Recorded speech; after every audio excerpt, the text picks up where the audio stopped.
It's the final chapter of the college football playoff. It comes down to this. Miami's unmatched grit and tenacity through the postseason has led them home. The national title now within reach. They are confident. They are battle-tested. Undefeated Indiana, led by Chris Signetti and Heisman winner Fernando Mendoza, have the chance to take home their first title and claim college football immortality. The most remarkable turnaround in the history of college football. The College Football Playoff National Championship presented by AT&T. Monday at 7:30 p.m. Eastern on ESPN and the ESPN app. Año nuevo, los mismos Extra Value Meals en McDonald's. Ahora te puedes llevar 2 snack wraps y papitas y una bebida mediana por solo $8. Solo por tiempo limitado. Precios y participación pueden variar. Los precios pueden ser más altos en Hawaii, Alaska y California y con entrega. Lowe's knows how to turn big plans into real results. Whether it's new appliances or a home refresh, get started with 12-month special financing on purchases of $299 or more with a MyLowe's Rewards credit card, January 15th through the 30th. So you can invest in your upgrade now and pay over time. Lowe's, we help, you save. Offer subject to credit approval and cannot be combined. Minimum monthly payment required. See store or Lowe's.com for details.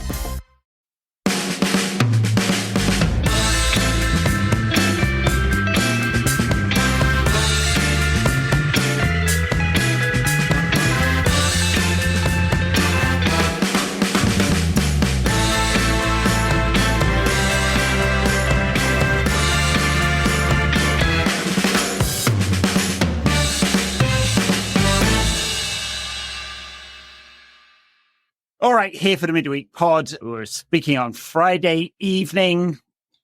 Going to cover the disaster that was Porto and think about Villa of the weekend. I'm here with Tom. How are you?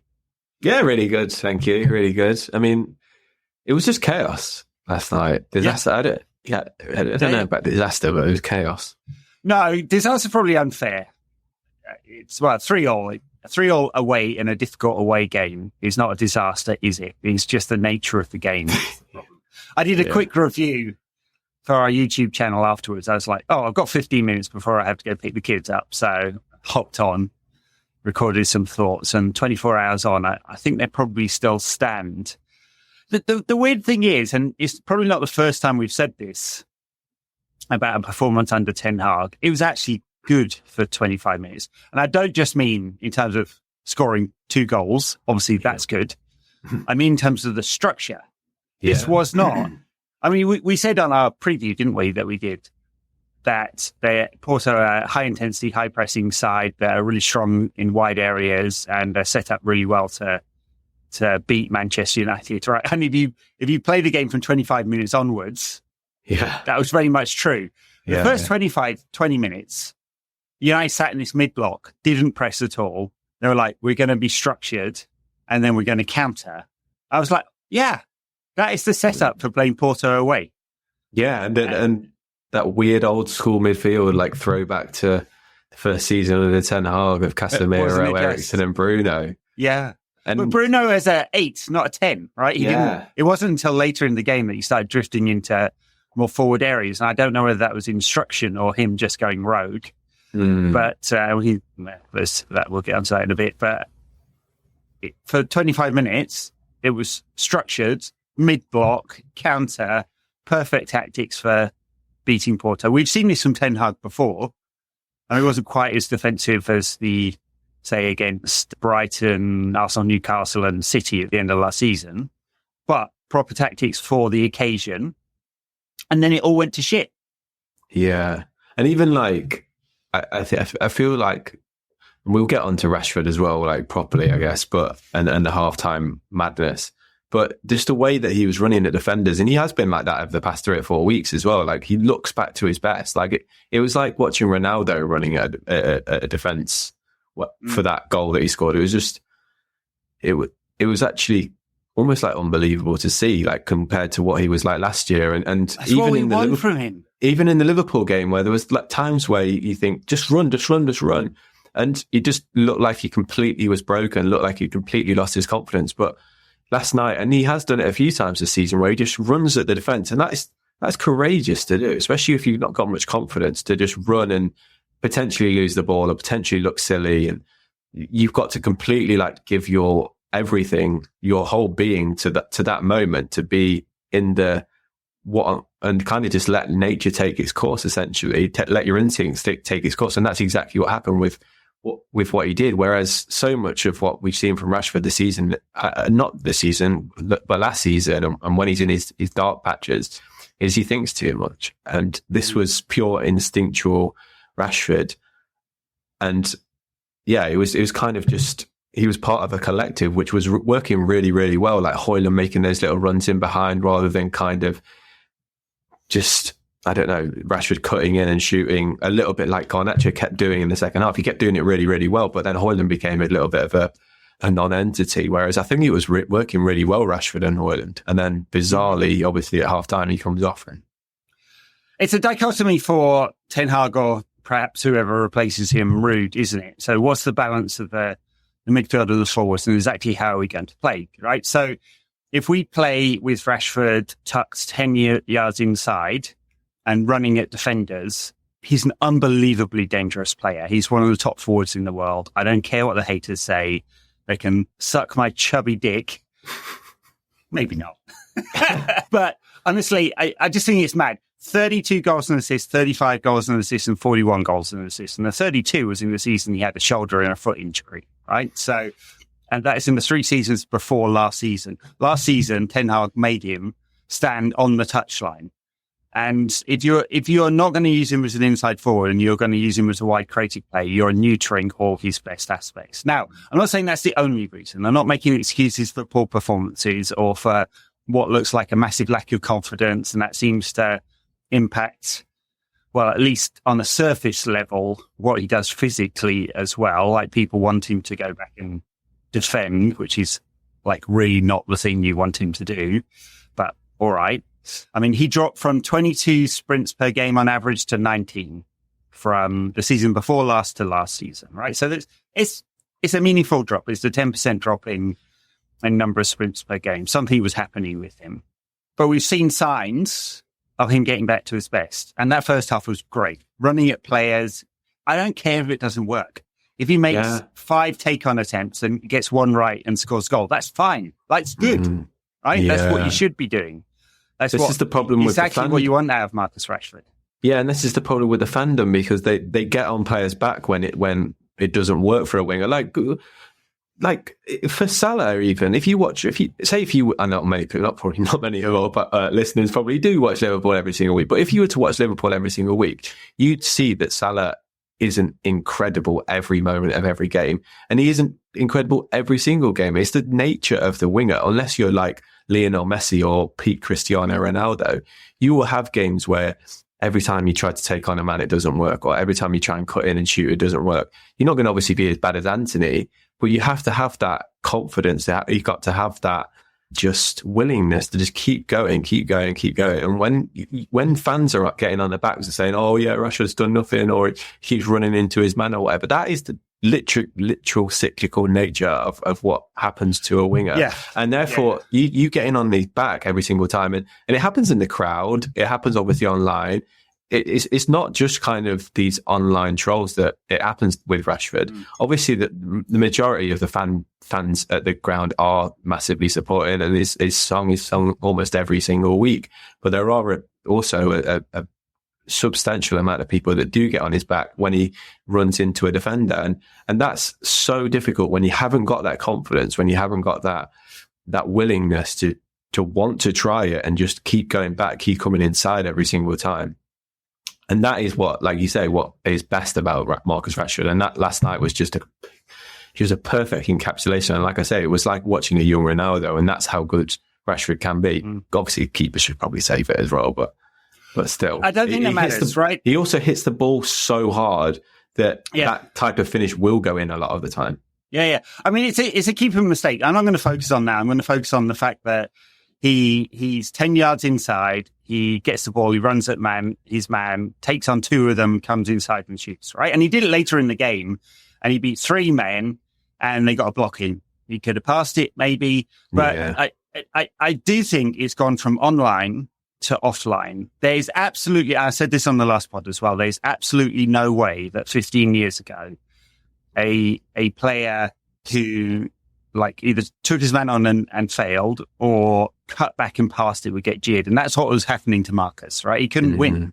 Like he couldn't retain possession and he couldn't attack a player without getting jeered. And I got to believe that has an impact on him. I mean, remember, he wrote on Twitter, "Stop making up speculation," to a very large fan account that can't help but talk about him every single bloody week. And including yesterday, which there's a long rant about. It's a goalkeeper mistake. You're an idiot if you don't think. I just, honestly, the barefaced fucking fraudulent agenda that there is with that particular person, like, is unbelievably ridiculous and harmful to this club. Yeah. And if people can't see the harm that is causing, I can't believe that they are regular match day goers at Old Trafford. Yeah. And they can't say, they wouldn't go, you know what? That's not good. That's not helping our club. Yeah. And it's not just stupidity, but as you kind of allude to there, it's really downright dangerous. And also, this is a human being at the end of the day as well. And the way that he has been treated over the last few years, I guess, at this point, like, it is disgraceful. And I also kind of think back to like times when I feel like when you kind of think of Ronaldo's days at United, everyone kind of just gets very nostalgic, and even like latter day Ronaldo days, and they just think that every single game he was amazing. That was back when I had a season ticket at United, and so I was going every single week. And I remember coming out from games back then and being frustrated at how Ronaldo played in a game, because there were times when like he would try and beat his man, and every single time it just wouldn't work. And that was peak Ronaldo years, like the times when Ronaldo was guiding us to the Champions League and it was was the best player in the world, the Ballon d'Or winner. Like I say, wingers have these days, and it's not like, and you, like you say, like 15 years ago, I guess it would be 15 years ago, like United fans weren't getting on the back of Ronaldo because he didn't have a good game. Whereas, the support for our players, and I think it's not just a United thing, it's a general feeling that you see on social media. I see it a lot with Liverpool fans with their players. Obviously, I keep a close eye on Szoboszlai because of the Hungarian link, and he gets so much hate on social media. Probably also because he's a good-looking chap, and I guess Rashford potentially gets some of that as well, like a little bit of jealousy, or a little bit of envy. Well, because a lot of the hate comes from this similar type of age group, I think, like this kind of millennial crowd, or I guess a lot of Gen Zs as well. And I think there is an envy and a jealousy to a lot of the hate that is online with footballers, because footballers have always had this in a certain sense, or they get paid too much, or they're fairies or whatever, and I feel like this is kind of almost emerged in a different kind of form. I think that's probably true. I'm obviously not a Gen Zer, so it's a little hard to get inside their heads and keep up with Gen Z culture. I have to ask my 11-year-old. Honestly, what an old man thing to say, but asking my 11-year-old to explain all the...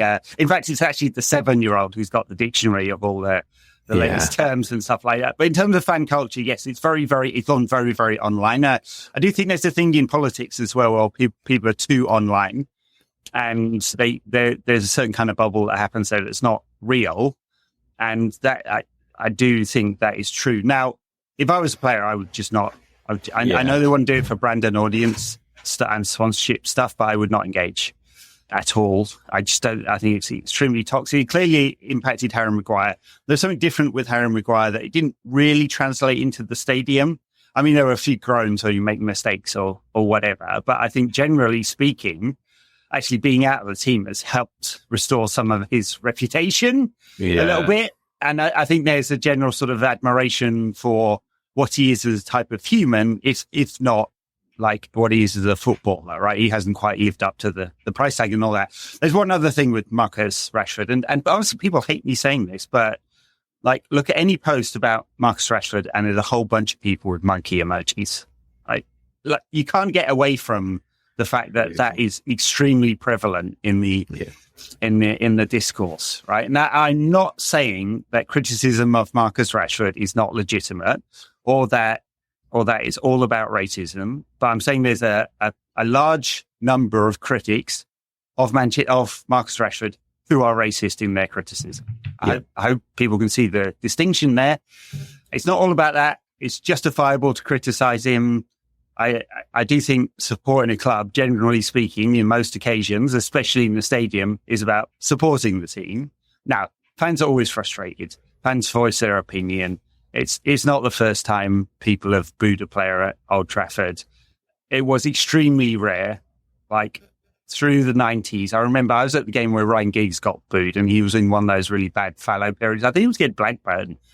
And it was absolutely shocking at the time because I just hadn't ever heard it before, right? So there's definitely a generational change. But the players are not, like, the players want the atmosphere. They want the positive atmosphere. They want, and the fans at the same time want the excitement. And the sight of Marcus Rashford running at players like he did last night is one of the most exciting in football. That's what we want. Yeah. We want him to be playing well, we want him to be confident, and we want to support him. Honestly, the kind of toxic stuff that has gone from online to offline, I don't think it's helpful at all. I wasn't watching the most highbrow TV shows today, but I was watching Zlatan's episode of Hot Wings. Right, okay. This will make sense. It is related. But the guy who presents the show asked him what his favourite chant was about him. And obviously it was the United one. And he said he kind of described how he felt when he first heard it off his own back. He wasn't prompted to do this or anything. He said, like, they start, and then he kind of said, like, yeah, he's 5 foot, 6 foot 5, hard as fuck. And then he was like, it just made me feel like so confident, so tall. Like, I really, really wanted to run through a brick wall for these fans. And that's Zlatan Ibrahimovic saying that. And I don't think, like, he's not a person who would, like, deliver platitudes. He doesn't need the confidence, but he was openly admitting that, like, this, like, moved him. And he was like, I wasn't even playing at my best at this point. I really wanted to show them exactly what I've got, because it's really meant a lot to me. And like I say, I don't think he's not the person who loves platitudes, and he doesn't want to be liked, that type of thing. He's kind of a bit of a maverick. And I think when you hear someone like that saying that, and then you think how much it actually affects him, he hears it on the pitch. He noticed that it was on for, like, literally sang for 45 minutes. Like, and then you think about the reverse of that and how damaging it can be. Because Rashford he's a quiet boy. Like, he's clearly a confidence player. He's clearly a temperamental player as well. Like, he's a guy who needs a shoulder around him. He needs a hug. He needs, like, we saw, like, what Mourinho did with him, and, like, the way that he kind of tried to provoke Rashford, like, it just didn't work. Like, his treatment of him didn't work. Whereas when he came back under Ollie, he was quality, and then in the first year under Ten Hag, he was quality. He needs our love, and all the players need our love, and that's our responsibility as fans to be able to give that to them. And I think one of this might sound ridiculous considering how many problems there are at United, but I think the negativity is also a massive problem. That, like, we spoke about, like, potentially Southgate taking over, and if he did take over, he wouldn't have that goodwill. And yeah, obviously we've spoken about reasons why we wouldn't want him, but that positivity, that kind of belief that, and that love, I guess, that we had under Ferguson, where everything just felt united, from the fans to the players on the pitch to the manager, that is completely just eradicated. And it's just so negative. It's like Arsenal, when it was like peak, the worst of the Wenger years, and Arsenal fan TV and all that nonsense. Like, and I think that really is damaging. Like, from what players receive on social media to the stadium when United fans are singing about Van Nistelrooy's name. And I understand it. I understand it all. I understand the grief, and fans are going out in their droves, and they're spending all their money, and they're going all these places and stuff. And obviously even fans on TV are committing to the club. They're spending money on shirts. They're watching the games. They're signing up to subscriptions. They're taking moments of their life to watch United. But it is our responsibility to kind of keep us together. And I think that is the biggest thing that needs to happen under the new manager, which, I think has come to this point, and maybe will come to this point after Sunday, is that we have to be collective. And it's not going to happen because we've got people online who are literally chasing clicks for, and we all know who they are, basically to feed their ego and to feed their to feed their coffers, and maybe it's a completely impossible task, but I really do think the negativity that surrounds United is also impacting on the players. And I think back also, I know this is a bit of a long little monologue here, I also kind of think back to the way we are on the pitch and the way that we deal with adversity. And I think back to when Paul, obviously, formerly of this great parish, when he went to his last game at United, he asked Mourinho a question, and Mourinho was like, "Oh, super intelligent question." I remember the question that Paul asked that day. It was like, "Why, when everything's going well, do our players look like they can run through brick walls? That they're so good, but then when things start going badly, they just can't deal with adversity." And we're exactly the same we are now. Like, we're such a confidence team. We're so brittle, and you knew that when we conceded that first goal last night, we were going to concede that second. We were going to concede that third. Mm-hmm. And then we did come back and we did show some character, but we are such a brittle team. And I think all these kind of strands just pull into the reason why, really. Yeah. Okay. I want to get into the football. Just one final thought on the kind of fan media landscape. I mean, or the media landscape more generally. I kind of understand why 95% of football coverage focuses on United. You know, we are the biggest team, the biggest draw, love us, hate us, we're ignored, etc., and so on, right? And the kind of negative slant in the sort of traditional press, I get, like, because it does drive a lot of engagement.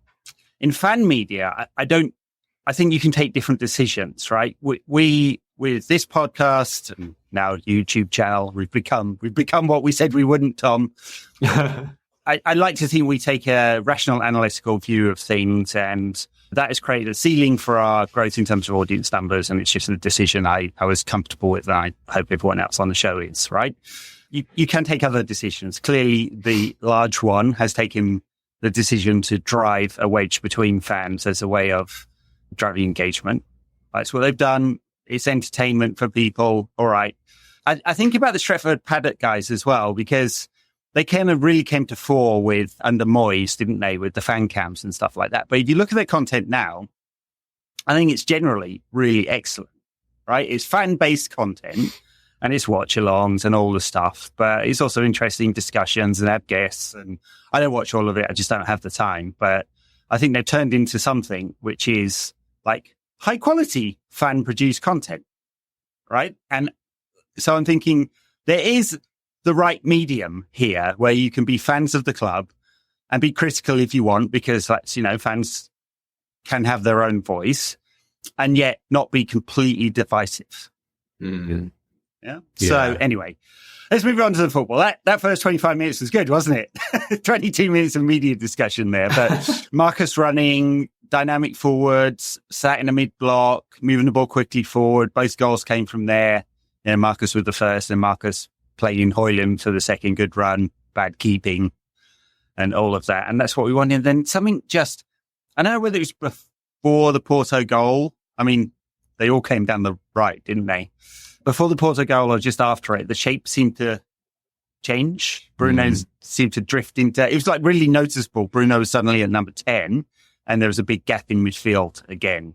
I don't know whether Ten Hag had instructed him to move forward as we were 2-0 up, and it was like, okay, let's go for the kill. Or he was just like so ill-disciplined, tactically ill-disciplined. We'll come on to the other kind of ill-discipline later as well, and that he moved forward. And it might be the latter. It's really hard to say. Ten Hag has not said anything about that. So, but it was just like so stark, the change. Yeah. That happened midway through that half. And obviously they get the goal. I think there were 3 phases of play that Porto had, and it had chances to get that out. Was that the first goal that Dalot was super slow? Marcus didn't track back. Dalot was super slow getting out. De Ligt went in and then went back. Yeah. And then Martinez kind of was the wrong side of the striker. Martinez was the wrong side. Yeah. And Amadorian, as we said, there's a lot of quality there. Isn't there? I mean, he's like, whatever was the fitness problem, meaning he didn't go to Chelsea, means that Porto got him on the cheap, basically. Yeah. Yes. 8 goals in 7 games now this season. And he's just super mobile in those kind of forward areas. Look at the way he gets across. For the second goal, it obviously comes in early in the second half. He gets across the defender, like really quickly to the near post, and brilliant header as well. Yeah, and the way I know this is kind of an obvious thing, but the way he strikes the ball is also so impressive as well. And then you think to what Chelsea have with Nicholas Jackson. And like the way he just can't really kick the ball very well. And obviously he started the season quite well, but like when you see Samu, like in the comparison between the two, it's just night and day. And kind of glad that Chelsea didn't get him, because he just he caused us trouble the whole evening, to be honest. And when they took him off, it was kind of a relief, I'm sure, for De Ligt and Martinez. I mean, he made De Ligt look pretty silly. Yeah, Martinez has started the season really badly. I mean, you want him in the side because of his passing ability and his ability to. It really does make a difference how quickly they're able to move ball out of the back, in theory at least. But defensively, he seemed off it. I don't know whether it's just he didn't have proper pre-season. He's I don't know what's going on with him. He looks flat-footed and sluggish, to be honest. Like when we saw him at his best, and when he is at his best, he's kind of front foot, always kind of like got that fire inside of him, and always kind of like on edge almost in a really good way. Whereas like what we saw of him last night, like I say, it's flat-footed. He looks almost like half fit, like unfit. And that, the third goal especially, was just terrible. It was bad between him and Dalot. And I guess the partnership between those two isn't helping. But it's all like, it's technically wrong and also mentally wrong, I think, with Martinez at the moment. He just looks like a completely different player. And I guess sometimes this can happen when you first start at a team. Like, you obviously massively motivated, you massively want to impress, and then he obviously wins the World Cup, not all that involved, obviously didn't play in the final, but then you have that massive moment and then he keeps getting injured and stuff, and I guess you can lose a little bit of motivation from that. And therefore, if you're 5%, 10% off it, especially when you play like he does and you have to be 100% on it, you have to be 100% mentally focused, you have to be intense. And that's what Martinez was so good at being intense. When you're not that, and you're just kind of relying on your ability, he's just not the same player. And I think that kind of speaks to a lot of what United's problem is that we don't play with that. We don't play front foot. We don't play with that intensity. And it's kind of what I spoke to, like, Benny McCarthy spoke about earlier in the week as well. Like, he said, like, Ten Hag is great tactically and he knows so much about football, but he doesn't have that fire inside of him. He doesn't have that intensity. Yeah. And we see that from the sideline as well. You see, like, all the best teams, really, when we saw Klopp and we saw Pep and even Arsenal under Arteta, their managers are going mad on the sideline, and obviously it pisses you off as an opposing fan and stuff. But Ten Hag doesn't do that, and therefore, like, his kind of lackadaisiness on the sideline, his laissez-faire attitude, almost is reflected in what is on the pitch. And I feel like that is what potentially Martinez is like. Dalot is usually really pumped, but he's going through a really bad phase as well, playing at left back. And it's not his position. And then you see Alvaro Fernandez playing so well for Benfica on Wednesday night, and you think, what the hell are we doing? Letting him go for 6 million, and he's playing in the Champions League, beating Atletico Madrid. Yeah. I mean, it wasn't exactly. He was great at under 21 levels, Alvaro Fernandez. So you look at him and go, wow, he's definitely a player. He's a United player, hard to say, because the step up is obviously big, and he had a couple of loans and all of that. But so I couldn't exactly say I knew he was going to definitely succeed at Benfica. He's been fortunate in that their other left back moved on, and so he's like been able to claim a place in the side. He's played basically every game this season and been excellent by all reports, right? Mm. Statistically, he definitely is. I can't say I watched loads of Benfica. I've seen the highlights of their games and stuff, but he was, I was flicking between the various Champions League games, and it prompted me to tweet about him because he just looks so natural and running with the ball. And you're like, oh, he looks like a young Luke Shaw. If only we had one of those. So yes, I mean, where were we in terms of the manager and the Martinez and the passion? Like I'm kind of reluctant to be reductive. I don't think United are failing right now because of lack of passion. I do think the two things go hand in hand, right? if we didn't have such a horrendous defensive structure, the 24th time in which an opposition has scored more than 3 goals or more against a Ten Hag side, right? No other team in the top 7 leagues during Ten Hag's reign has conceded 3 goals or more that many times. The last 5 away games in Europe, 3-4-4, 3-3 scored against us. We haven't won any of them. And yeah, we've also scored, 1 win 12? In 10. The last 12? 10 away games. Scored 12 like goals in our last 4 away games as well, and not won any of them. And keep losing them. Yeah. So, man, right. So I think it comes first down to the structure of the team, particularly like the defense, out of possession defensive structure. This is why United are failing. Ten Hag doesn't seem to be able to get the balance between the attack and the defense. We can have one or the other and not both. Right. And I look at this squad and go, that cannot be right. It cannot be right that we're not able to do that. So I think it's 80 or 90% the manager's problem here. The passion and fire, it comes from feeling confident and really caring, and the fans being up for it as well. And like the analysis that none of these players want to play for the shirt. Well, like there's been like knobheads on Twitter been saying that for the last like 10 years, right?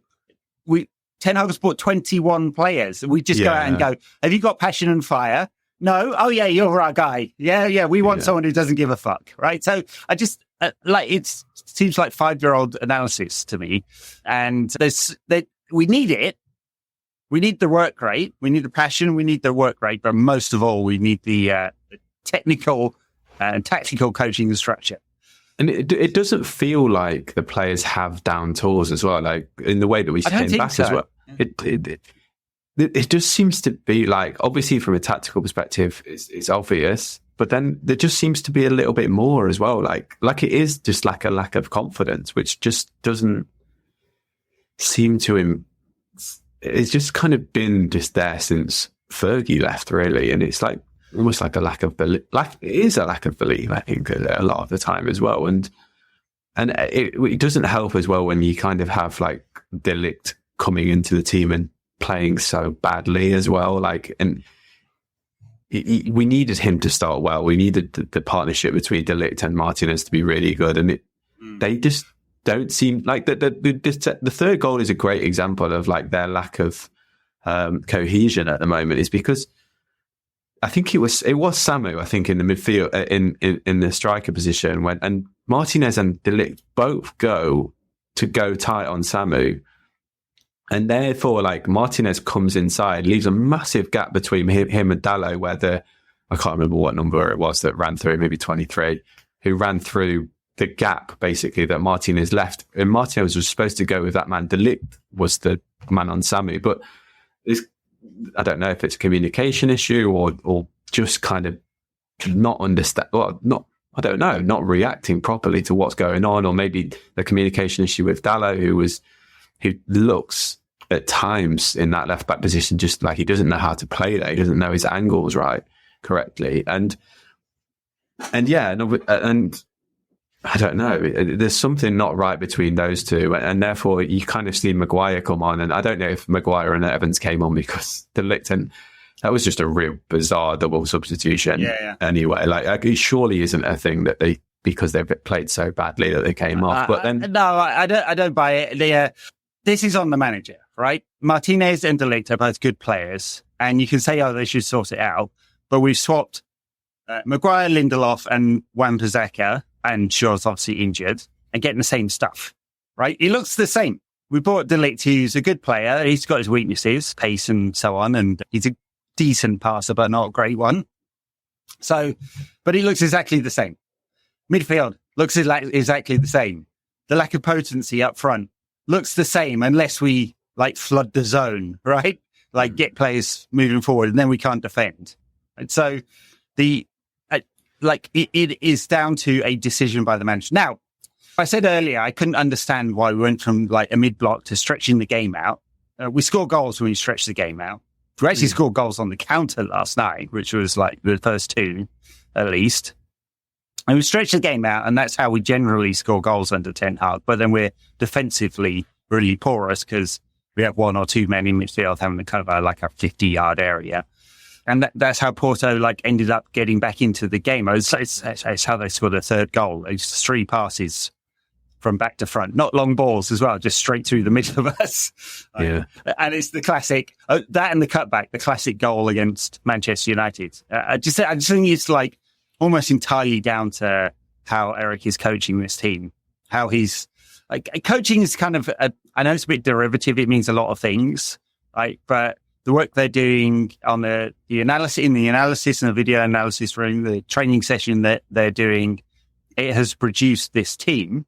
Right? It's not 11 players gone on a Sunday pub side going, all right, you're there. Shape, lads. Yeah. All of that kind of stuff. Right. It's not that. They've had hundreds of training sessions under Ten Hag. He has produced this. This is what he wants. And we're doing the same thing over and over again and failing as a result. And what was bizarre about this game is that Porto stopped playing. They almost showed us too much respect in the end. I think from about minute 60, they completely stopped playing. They completely stopped their forward runs. 5 at the back, yeah. Yeah, and they didn't press our centre-backs, and they kind of just allowed us to creep. And I feel like there's been so few games where I've seen United, even when we're behind, dominate a 30 minutes in such style. We had so many efforts. I think we had 25 shots in the game. 24, yeah, something like that, yeah. And the way that they kind of just stepped off us, it did feel like, it felt like they showed us way too much respect. And there was at times as well where they were celebrating stuff. And I was thinking, you don't realize how vulnerable we are. I said this on Twitter, but I've genuinely seen babies appear from the womb less vulnerable than United. And I do. and they just kind of didn't capitalize on that at all. They just kind of got back into their defensive shape, into their little shell. Didn't press our centre backs. Barely kind of came from halfway inside their own in their own half, and then just allowed us to creep. And that was the reason why we were able to find a little bit of consistent. We look more dangerous from set pieces as well. Almost the goals come from that. But De Ligt had 3 or 4 headers, and clearly Georgsson is doing something. Right? We do look more dangerous. I mean, I guess it's a truism, isn't it? If you work on something, you get better at it. And United have now been working on set pieces. So one of the coaching changes they made in the summer, paying off. But you're right in terms of us creeping into the game. I don't think we had a lot of good quality chances, though, in that last 20 minutes. So no, we're at 1.6 XG, so 24 shots, but a lot of speculative ones or block shots and so on. Yeah. So. Garnacho looked really threatening on the left-hand side. There was a few really nice cuts in and some really nice shots. He always is, right? Yeah, I mean, it mitigated the madness of changing out Rashford. Yeah. So look, we haven't mentioned that, right? I know it's everywhere and everyone's seen it, but Ten Hag said that he changed Rashford because he has to think about the next game on Sunday and its rotation, right? And it is so ridiculous that I don't really believe him. That led to a lot of speculation. I had so many people saying exactly the same thing. I don't know whether someone else has said this, that they had a row in the dressing room at half time about Rashford not tracking back, and that's clearly why he subbed him out. Ten Hag literally rubbished that idea. He was asked about it and he said no. So you can take him at his word or not take him at his word. You're whatever, right? So I mean, Ten Hag said that is not true, and he swapped him out for rotation, which is so ridiculous. I don't know what to believe here, because the idea that a player's playing really well, and after Sunday's game, he's going to have 2 weeks off because he's not in the England squad, and then you're going to rotate him out. Especially when your job is so at stake right now. If you lose this game, and you lose on Sunday, you literally could lose your job. What are you thinking about? And he said, I think after the game as well, don't judge us on tonight, judge us at the end of the season. Oh, he says that all the time. You're not going to get to the end of the season. 24. He said it every bloody year. You're not going to get to the end of the season if you keep doing stupid things like this. Rashford, and the most frustrating thing about it is when you see how good and how threatening Rashford was, and obviously, I just spoke about, Garnacho was super threatening on the left-hand side when he came on. But I'll get onto that point in a second. But obviously, Rashford was going to keep doing that over and over again. He was growing into the game. He would probably scored another one. He obviously got an assist for Højlund as well. He was so threatening. like I said, this could be your penultimate game. Why would you take your best attacking player off? And obviously I've seen people say like, yeah, he took him off because of these defensive actions. Yeah, wasn't particularly great for both of them. You can't entirely blame him, but like 23 ran past him, and then I think 16 was his man as well, and in the box, and he kind of just left him as well. But then you see what happened with Ahmad, like about 5 minutes into the second half, like Ahmad completely loses the left back. That guy just runs about 60 yards completely untouched, and we're bailed out by Anana, who had another great game and bailed us out on multiple occasions in this game where they kept breaking and he kept making really, really good saves. But to take Ahmad off, like Ahmad was quite anonymous in this game, to be honest. And you take off our best attacking player because of potentially a couple of defensive actions, which, yeah, in an ideal world, he would have done a bit better with. I don't believe it. Like, I also don't believe it. Like, what's the point of like shutting the door after the horse has bolted, right? Yeah. So the time to solve this problem is, well, pre-game and all the structure you're building around your, like, the defensive roles that people have. If Ten Hag is saying, hey, you're not doing your job, you've got half time and go, hey, you need to do the defensive bit. Alejandro Garnacho has improved with his pressing and his defensive work, but it's not great either. Yeah, exactly. It's not like you're bringing on like a left back. I know we're talking about it because people are commenting online, but I just don't believe it. And Ten Hag came out and said that's not true. No, and they weren't bad enough errors either. Like they weren't like really like where he's completely like left his post. They weren't bad enough for them to take it off. Like I said, you can point if you want to be really judgy. You can go, yeah, he could have done better there, and he could. But like they weren't bad enough for him to be like yanked at halftime after getting a goal and an assist in the same half, and could have had another one as well. Yeah. People are saying with such fact, it makes me think that someone has said it somewhere. So let me know on Twitter or in the comments on YouTube. Tell me where this has originated from, because I don't believe that it's just randomly people go, oh yeah, that's definitely why. Someone's speculated about it. I don't know, it's a pundit or fan channel or whatever. All right, I guess.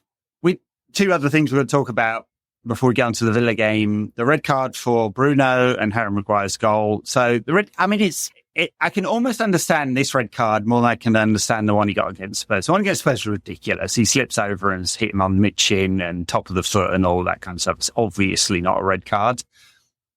Yesterday's one, he may have touched the first guy, may have done. I'm not sure. It's unclear. He feels like he gets the ball. He's obviously, Porto players were doing a Porto 2004 and rolling on the ground and screaming an awful lot last night, whiny bitches that they are. And then the second one doesn't touch him at all. It's just nowhere near him. But on both occasions, the foot is quite high. And referees can view that as reckless behaviour or endangering an opponent. And they can feel that you can get a card for that anyway, whether you touch the player or not. On both occasions, the player has gone down screaming. The second one, he's holding his head. He's about 2 feet away, right? So, and unfortunately, VAR, for whatever reason that the gods have decided, i.e. UEFA, VAR cannot review yellow cards. So there's nothing you can do about it. He's going to miss the next game. It's just one for 2 yellow cards, so it's not as damaging as it could be. I don't know, what were your thoughts on the red? I can completely see why it's been given, especially the second one, because the ref has no idea whether he's, well, it looks like from afar, and I think it only took a couple of replays to show that he hadn't. He guessed, for sure. The ref guessed. Yeah, but I guess you can potentially give it for a high foot. It's a dangerous position to have your foot. You literally could kick the guy's head off. I guess Bruno may argue, yeah, I know that I was never going to kick him. You can give a yellow just for that, but obviously he's not helped by the fact that the guy's jumping on the floor, yelling and saying that he's been kicked in the head. He can't see for sure whether he's been kicked or not. The linesman's way too far away. His angle's not going to be great either. This is where I guess VAR should step in, but I can also see why. But like you say, there's this weird rule where you're not allowed to do that. But I can completely see, even if the high foot is high, you can get a yellow card. It's nothing in the rules, the laws of the game that say a foot above the waist is an automatic yellow card. There's nothing like that, right? No. It's about recklessness or endangering an opponent. Right? And it potentially is. But he is also a bit away from his head, so therefore he's not. So it's. Are you literally endangering an opponent if you're some distance away? It's a hard one to call, isn't it? Yeah, I mean, you could in theory, but fuck you, whiny cunt. But this is the stupid thing about around on the floor. This is just a stupid thing about VAR. Like, it's so have it for not everything, but have it for at least red cards. You can't just have it for some red cards because they haven't, even. I know, it's the inconsistencies in how it's applied. You either apply it or you don't apply it. Yeah. Or you just get rid of it and trust the referee. And this is also kind of. The referee getting it wrong. This can happen as well, with. So if a ball is kicked and it doesn't come off the defender, but the referee gives a corner and then you score from the corner, but it's the same thing. We have VAR for penalties, but we don't have it for corners. We don't have VAR for free kicks, but we have it for penalties and stuff like that. It's this is one of the other problems of VAR. That is this inconsistency that's there, and now we can't. And also this stupid thing, we can't even appeal. You can't even appeal to yellows. Yeah. Why is that? Why is that so arbitrary? These weird rules that are just here. I don't know. I mean, Bruno will get a rest for the Fenerbahce game, I guess. I mean, it's going to be a tough one as well. A lot of people. I mean, Bruno this season's not been. He's not been his best, Bruno, and I mean, it's partly dysfunction in the team overall, but partly just not his best, Bruno. A lot of people are like, "Oh, we should just drop him." My problem with that is how you replace chance creation. You want Bruno to play himself into form because he'll make 200 plus chances a season. There's no one in the squad that can replace that. Every other option you can talk about is zero guarantee that they'll do it. I mean, most cases have never done it, right? So Mason Mount, not a big chance creator, just isn't that kind of player. You could play Josh Zirkzee a bit deeper. Unclear whether he could actually really play in that number 10. Definitely can't play at 8. Ahmad, don't know, maybe. Who knows? Just never done it. Never done it. So there aren't really any other options other than we need to get Bruno back into his best form. I can understand why some people get frustrated with Bruno. And oh, sure, yeah. And the ill discipline and stuff you talk about in the first half, that is one of the things that will always let us down, I think, with him, because he hasn't got that discipline to play in a structured system. I don't think. Maybe he does, but I don't think so. However, what Bruno has given to United, which I think a lot of his haters completely forget about or completely overlook, is the fact that when I kind of said about Martinez and he doesn't have that, he's not quite on the front foot, he's not quite as intense as he is at his best. Bruno is that every single game. Every single game. He might be a whiny little bitch at times, but he is always on edge, always super passionate, always super intense, always super confident, always wants to get on the ball, always wants to make something happen, always wants to just lead and lead by example. And that's when you think back to the best United teams throughout all the glory years, every player was like that. Yeah. And it speaks to his personality that despite how good he is, and you see, we've got loads of great players, even someone like Casemiro, De Ligt, Martinez. They're all, I would say, equally as good as Bruno, but Bruno is that every single game without fail. He might have bad games, he might give the ball away a lot, but he's always his personality, his mentality is always on point. It never drops. He's never in a mood where all these players beside me are letting me down and I'm the only one who cares or whatever. He actually goes the other way. He kind of completely loses his head because he's trying too much. And people forget that about him, and you always think if we had 11 Brunos in the team, it would be a completely whiny bitch team and we'd be massively ill-disciplined and we'd give the ball away all the time. But we'd also probably be a lot more kind of thankful for what we have. And that's not even just I agree. That he's a passionate guy or he's super fiery. It's also kind of his just confidence. He's got unbreakable confidence, which is so rare. Yeah. I'm still totally behind Bruno, despite the the valid criticism of some of his performances. Style of play, he's just going to be like that always. I remember when he signed to United and Paul was super excited and I burst his bubble by saying, I think this is an exact quote, I think our view of Bruno may change in a difficult away game in Europe where he gives the ball away all the time.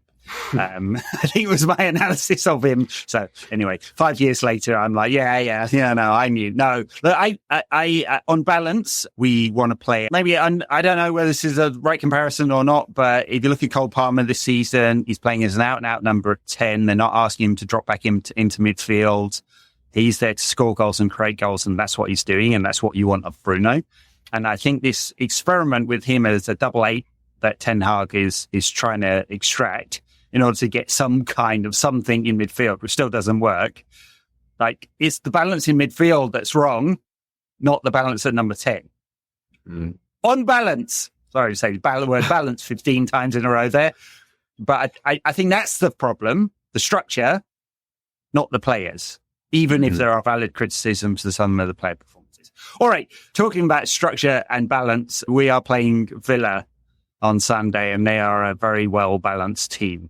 And it shows you what you can do with a coach who really knows what he's doing. I mean, Emery is he's kind of specialized in taking mid-rank clubs and getting them to overperform. Yeah, I think, and that's kind of what he's done with Villa.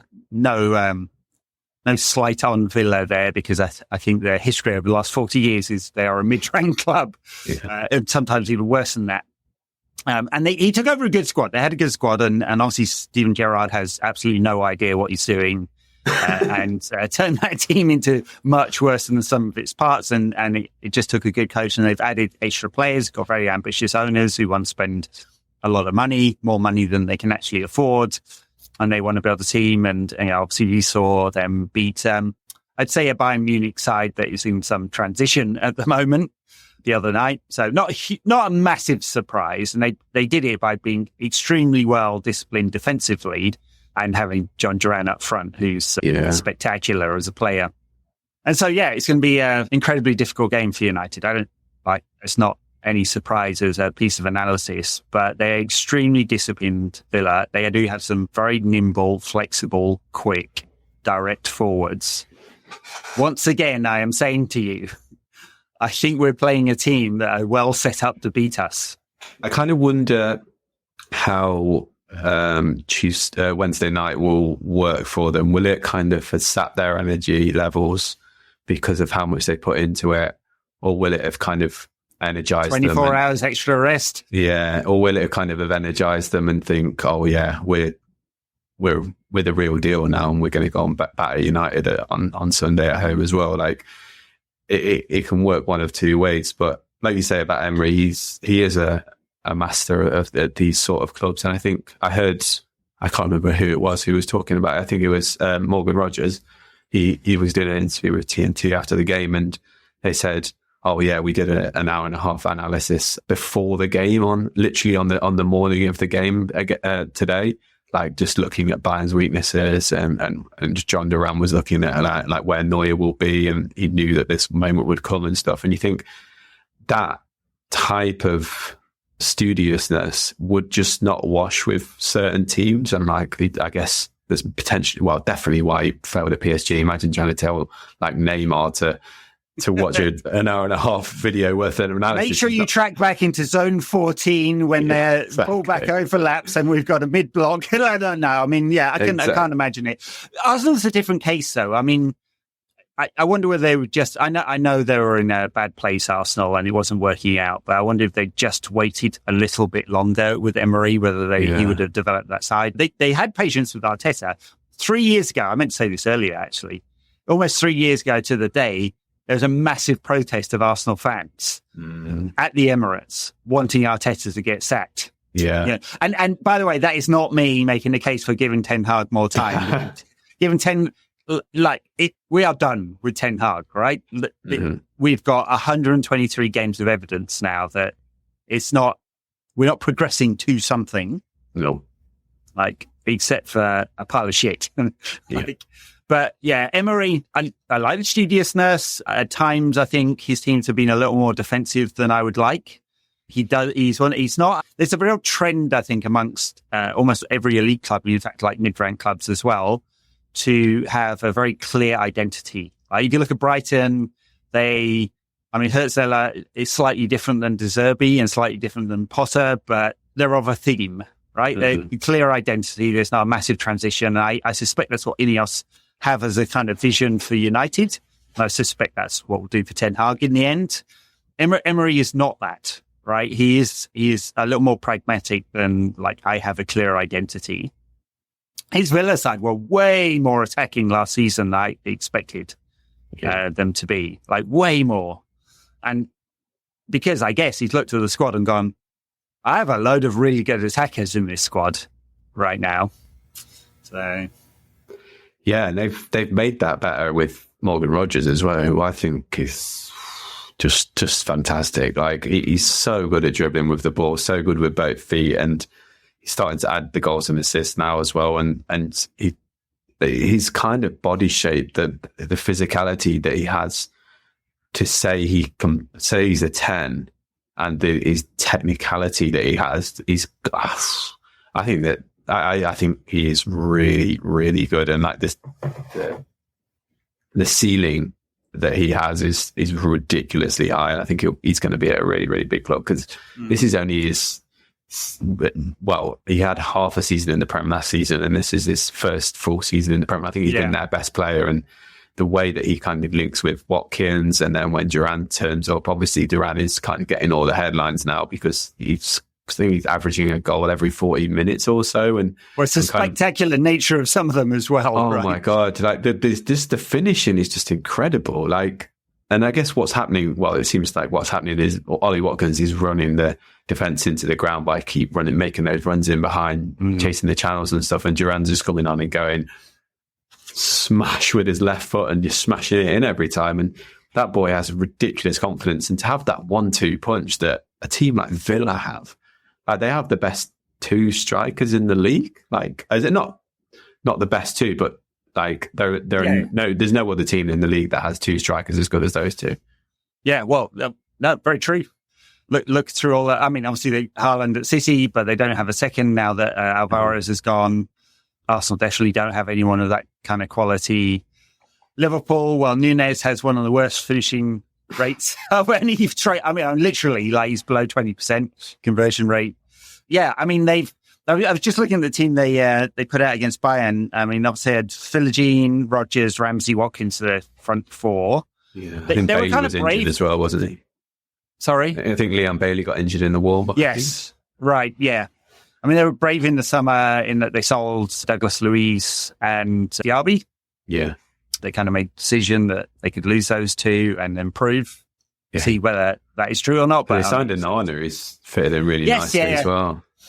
He has done, yeah. I mean, it was interesting with the Nana. He cost around about the same as Ugarte did for United. I guess United decided they wanted a different profile. Onana is a massive space. He's not great with the ball. They kind of know what they want of him though at Villa. Like they're not asking him to spray the ball around. I mean, not like Ugarte is either. So, but I think that also kind of shows to like Emery's qualities and adaptability, which Ten Hag has not shown at all. Because Douglas Luiz beautiful on the ball. Like he's so technical, and replacing him with Nana, who's completely opposite, really, a runner who has scored a few goals, I think, already this season. But like you say, not technically the best, but it's worked immediately. Yeah. All right. So in terms of system and setup, I don't know what he's going to go with. I mean, he took Rashford off at halftime saying it was rotation, needs him fit. That kind of suggests he's going to play on Sunday. If he doesn't, and he has this game off and another 2 weeks off, that would expose as a lie, that excuse. But Garnacho, he didn't have a very good game at the weekend. Garnacho, no one did really. I mean, he ran and ran and ran. He's been brilliant in fits and spurts, hasn't he? He almost looks better off the bench. I'm not saying that. I mean, he's a brilliant player and his ceiling's really high, but he's still developing. So it seems like Ten Hag doesn't want to play both of them. And when he does, it doesn't really work for United. So you can only really do it if you're going to play on the counter. United could do that. That'd probably be the sensible thing. At least like not a super defensive setup, but a kind of mid-block setup. Pacey players, try and get behind the fullbacks. Ezri Konsa may play at right back as well. There's an opportunity there, I would say. Good player, not that dynamic. I don't know. I'm clutching at straws here to try and find an option for Ten Hag. That seems like the best one. Chaos ball. Chaos ball, and we concede 3 goals, don't we? Yeah, we'll get at those. Oh, dearie me. Okay, yeah. There you go. I was trying to do some analysis, but yeah, we're going to lose. Jeez. We are. And then hopefully we'll have a new manager next week. Oh, man, I'm so tired. For NQ80 Extra, which you can find on patreon.com/NQ80 pod or on the Apple Podcast feed, we're going to talk about managerial options. I know this is one that has been gone over, but it's kind of a difficult one because there's a lot of reasons to say no to most of the leading names, and some leading names that are unavailable. Anyway, we're going to talk about that in a bit more depth. I guess that's it for this midweek pod. We managed to drone on for an hour. I hope you enjoyed it. Thanks for listening. Thank you, Tom. Thank you. Catch you after the weekend game. Bye now.